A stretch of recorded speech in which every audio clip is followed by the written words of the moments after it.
Day 1 0 to 7 days clue அப்பில் இன்றைக்கி நம்ம காலையில் எழுந்தோடனே ஃபேஸ் வாஷ் பண்ணிவிட்டு நல்லா ஃபேஸ் கிளென்ஸ் பண்ணிடுங்க.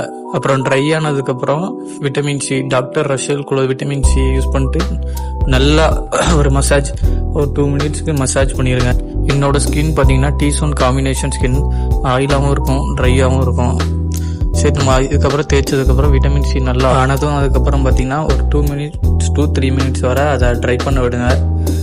நல்லா அது வந்து ஸ்கின்ல வந்து அப்ளை ஆகிக்கிட்டோம். ஆனதுக்கப்புறம் என்னோட க்ளோ பாருங்கள், ஃபுல்லாக நான் இது பண்ணிட்டேன். இதுக்கப்புறம் நான் என்ன பண்ணுவேன்னா ஒரு மாய்ஸ்சரைசர், ஏன்னா இது போட்டதுக்கப்புறம் மேலே வந்து என்னோட ஸ்கின் சொன்னால ட்ரை ஸ்கின்னால மாய்ஸ்சரைசர் அப்ளை பண்ணிடுவேன். அது ஃபுல்லாக அதுலேயே அதே மாதிரி சேமாக நம்ம வந்து போட்டு மசாஜ் பண்ணிக்கணும். மாய்ஸ்சரைசர் அப்ளை பண்ணதுக்கப்புறம் எப்படி இருக்குன்னு, நீங்கள் ரொம்ப வெளியே போகிற ஆளாக இருந்தால் சன்ஸ்க்ரீன் மஸ்ட்டாக போட்டுக்கோங்க. அதுமாதிரி ஸ்க்ரீன் டைம் ரொம்ப பார்க்குறவங்களா இருந்தாலும், ஐடி வேலை பார்க்குறவங்களா இருந்தாலும் ஒரு சன்ஸ்க்ரீன் போட்டுக்கோங்க. லாஸ்ட்டாக ஒரு black coffee with no sugar, கொஞ்சம் கையில் பாதாம் எடுத்துட்டோம்னா நம்மளோட